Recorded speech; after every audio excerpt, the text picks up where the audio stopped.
একটু জায়গা করে দাও, পিছনে গেছি এটা এদিকে লুক দিও, একটু এদিকে দেখবে, এটা এদিকে লুক দিও।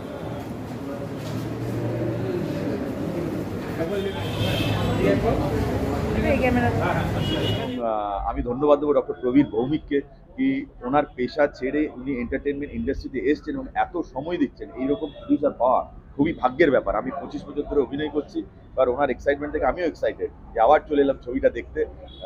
ছবিটা দেখে লোকেদের খুব ভালো লাগছে, সেটা আমাদেরও ভালো, মানে অডিয়েন্সের আশীর্বাদ সেটাই তো আমাদের কাম্য, এবং সেটা পাচ্ছি, খুব ভালো লাগছে। নমস্কার, দেখতে থাকুন, আর দেখার পর ভালো লাগলে প্লিজ লোকেদের বলুন।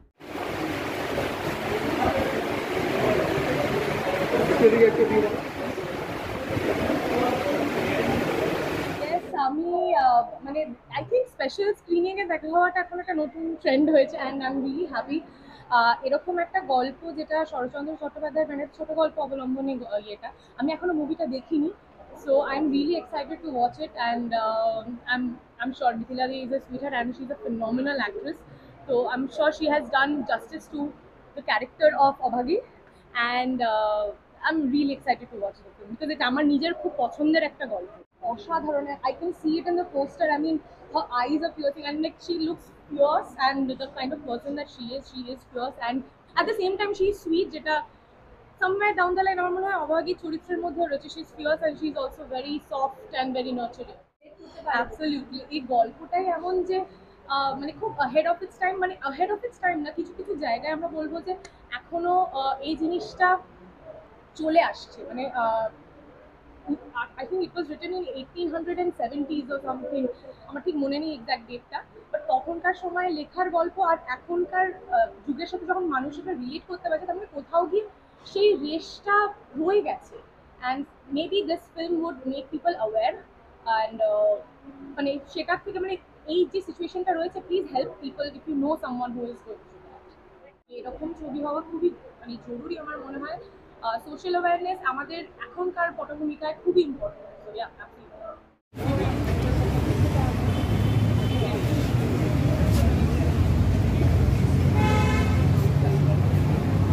খুব ভালো লাগছে। প্রথমত দুটো তিনটে খুব ইম্পর্টেন্ট জিনিস আছে এই ছবিটির। প্রথম হচ্ছে সাহিত্য নির্ভর একটি ছবি।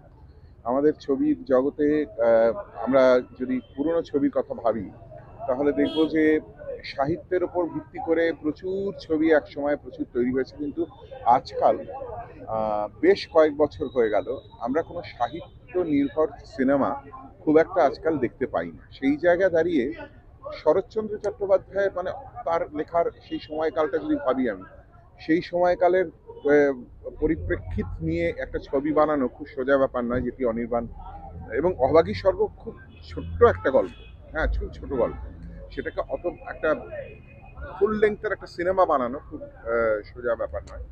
সেটা একটা বড় উল্লেখযোগ্য জিনিস। আর দ্বিতীয় উল্লেখযোগ্য জিনিস হলো যে মহিলা সঙ্গীত পরিচালক আমরা ভারতবর্ষে খুব কম পেয়েছি। উষা খান্না বম্বেতে ছিলেন, আমাদের এখানে অসীমা কদিন আগে মারা গেলেন, বড় একা লাগে যিনি তৈরি করেছিলেন, অসীমা ভট্টাচার্য বা অসীমা মুখোপাধ্যায় বোধহয়, আমি ঠিক নামটা এই মুহূর্তে মনে করতে পারছি না, মানে সারনেমটা মনে করতে পারছি না, বোধহয় অসীমা মুখোপাধ্যায়। তো ওনার উনি এই দুজনের কথা ছাড়া খুব সঙ্গীত পরিচালকের ক্ষেত্রে মহিলাদের আমরা খুব দেখতে পাই না।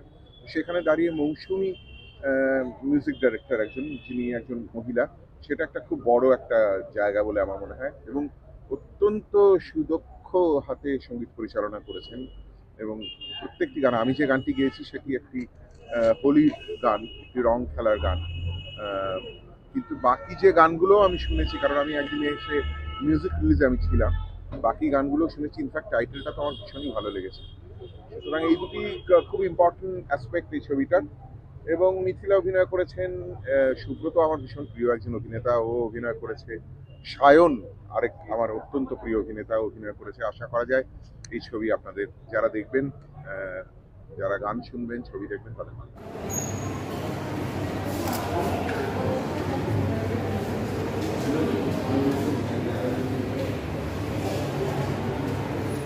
আজকে আমাদের ও অভাগীর স্পেশাল স্ক্রিনিং, তাই এসছি। এবং এই ছবিটি আমার বন্ধু অনির্বাণ চক্রবর্তী ডিরেকশন এবং আমার দাদা প্রবীরদার প্রোডাকশন। আর মলয় ডিওপি কাজ করেছে, মিথিলা অভাগীর রোল করেছে। এবং এই ছবিটি সেকেন্ড উইক চলছে এবং যে ভিড়টা হচ্ছে সেটা টোটালি অর্গানিক। আর সেই জন্য আমি খুব খুশি। বাংলা ছবির পাশে থাকবেন আর আমাদের সাপোর্ট করবেন। Thank you. একটু এদিকে দেখাও দিদি। এটা কি আজকে স্পেশাল ড্রেস? গরমের ওটাই বলছি, এরকম গল্প আমাদের আরো হওয়া উচিত, অনেক আগেও হওয়া উচিত ছিল, যেটা এখন হচ্ছে দাঁড়িয়ে। But better late than never, যেরকম কথায় বলে, যখন যেটা হওয়ার আই থিঙ্ক যখন যেটা ঠিক সময় আসে তখন সেটাই হবে। কারোর জোর করে বা কিছু করে হয় না। তো ফাইনালি হচ্ছে। তো আমি আপনাদের সবাই করবো, প্লিজ প্লিজ প্লিজ বাংলা সিনেমাকে সাপোর্ট করুন, এরকম একটা গল্পকে সাপোর্ট করুন, কারণ বাংলা সিনেমাকে সাপোর্ট করলে কিন্তু আমরা সবাই একত্রিতভাবে এগিয়ে যেতে পারবো। খুব বড় না, আমার জন্য তো খুবই ছোট্ট একটা জার্নি ছিল, মানে মেগা সিরিয়ালে যেরকম বিশাল জার্নি করে এসেছি আমি আগে, বাট দেন ছোট্ট কিন্তু খুব স্পেশাল। আমার মনে হয় যে এটা হয়তো বেশি বড় হয়ে গেলে এতটা স্পেশাল হতো না, কিন্তু এতটা ছোট্টর মধ্যে এতটা স্পেশাল হয়ে গেছে প্রত্যেকজন, পুরো ইউনিট, পুরো প্রোডাকশন, এভরিথিং। তাই থিঙ্ক এটা আমার সবসময় মনে থাকবে এই জন্য। হ্যাঁ, এবার আমি এটাই বলবো যে এটা যদি আরো কিছুদিন পর শেষ হতো তখনও মনে হতো যে তাড়াতাড়ি শেষ হয়ে গেল। দেখবে ভালো জিনিস না চট করে শেষ হয়ে যায়, আর দেখবে যেটা ইচ্ছা করছে না, ভালো যেটা চলতেই থাকে চলতেই থাকে। তো ওরকম এটা যখনই শেষ হতো তখনই মনে হতো খুব তাড়াতাড়ি। বাট আমার মনে হয় সবকিছু ঠিক সময় আসে, আর হতে পারে এটাই হয়তো ঠিক সময় ছিল।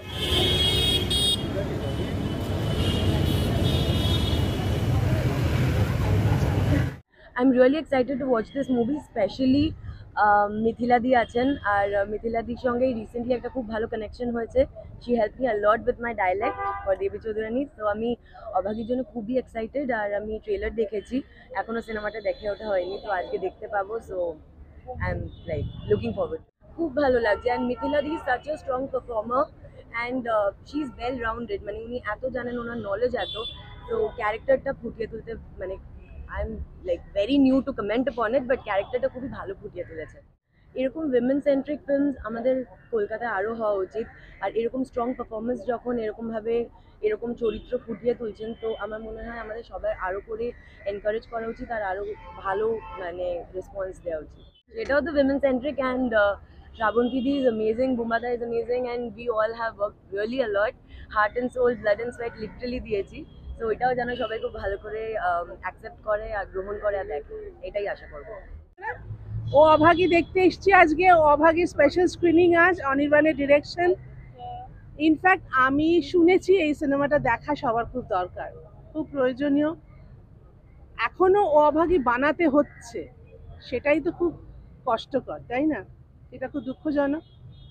তো সেই জায়গাটা থেকে যাতে আমরা নিজেদেরকে বার করতে পারি, নিজেদের জোরে, আনুষঙ্গিক নানা রকম জোর পাওয়া যাবে না ধরে নিয়ে, নিজেদের জোরে যদি এই জায়গা থেকে বেরোনো যায়, সেই ইচ্ছে নিয়ে এরকম একটা সিনেমা দেখতে আসা। মিথিলা আমার নিজের খুব প্রিয় অভিনেত্রী, নিশ্চয়ই খুব ভালো হবে সিনেমাটা, আমার নিজের খুব ধারণা এটা। অনির্বাণের জন্য অনেক শুভেচ্ছা রইল। পোস্টার, ট্রেলার, গান সব খুব ভালো, অ্যান্ড খুব ভালো রিভিউ। যতজন দেখেছে বন্ধুরা সবাই ভালো বলছে। আজকে আমিও রবিবার ছুটি পেয়ে গেছি, তো বন্ধুর সাথে চলে এসেছি ছবিটা দেখতে, তো আর দেখবো ছবিটা। আর সব থেকে ইম্পর্টেন্ট, ভালো ভালো বাংলা ছবি হচ্ছে পরপর ব্যাক টু ব্যাক, তোমাদের জন্য খুব ভালো, আমাদের জন্য খুব ভালো। অ্যান্ড চাইবো যে ফিল্মটা আরও খুব ভালো চলুক, যেমন রেসপন্স সেরকম যেন দর্শক আরও বেশি হলে এসে দেয়।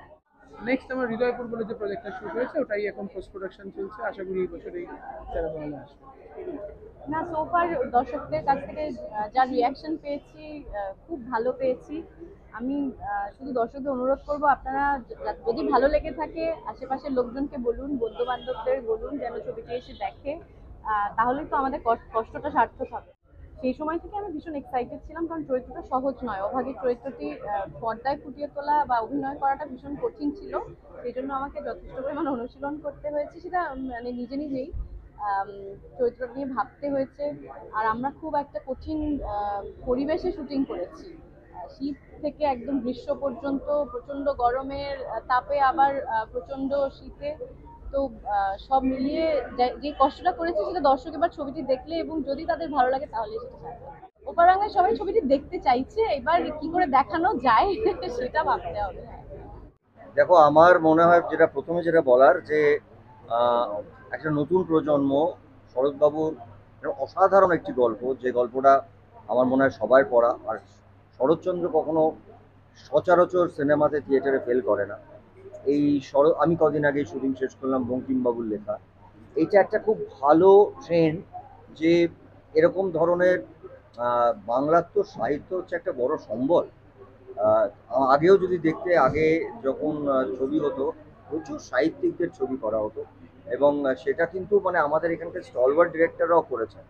এই প্রজন্ম থেকে যে আবার আস্তে আস্তে সাহিত্য নিয়ে কাজ হচ্ছে, এবং ছবিটার হয়তো বিশালভাবে আমার কাছে মনে হচ্ছে যে ছবিটা বোধহয় এই মুহূর্তে রিলিজ করেছে, কারণ যে সময় রিলিজটা করে যে বিজ্ঞাপনটা করা দরকার ছিল সেটা হয়নি।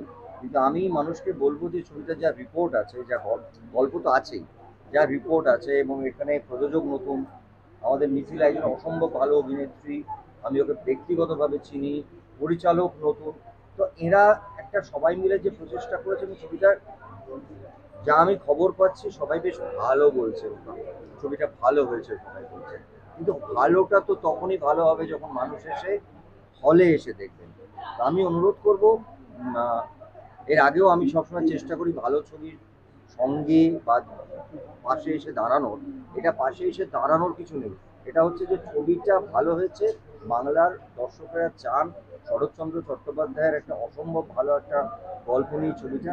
আপনারা প্লিজ হলে এসে ছবিটা দেখুন, মানে কোনো প্ল্যাটফর্মে আসবে তার জন্য অপেক্ষা না করে হলে এসে দেখলে না মানুষজন আরও এই ধরনের গল্প নিয়ে কাজ করার কি বলবো ইয়ে পাবে, মানে আরো এরকম অনুপ্রেরণা পাবে। এবং মানুষের উচিত, কারণ এত ভালো ভালো গল্প আছে না চারিদিকে আমাদের বাংলায়, সেই ধরনের গল্প নিয়ে কাজ করার। শুধুমাত্র সাহিত্য নিয়ে এখন যেটা হয় অধিকাংশই আমরাই করছি সবাই, নয় ফেলুদা হচ্ছে, নয় ব্যোমকেশ হচ্ছে, নয় কাকাবাবু হচ্ছে, ওইগুলো হবেই, কারণ ওইগুলো হচ্ছে সাহিত্যের একজন নায়ক, সেই ক্যারেক্টারগুলোই নায়ক।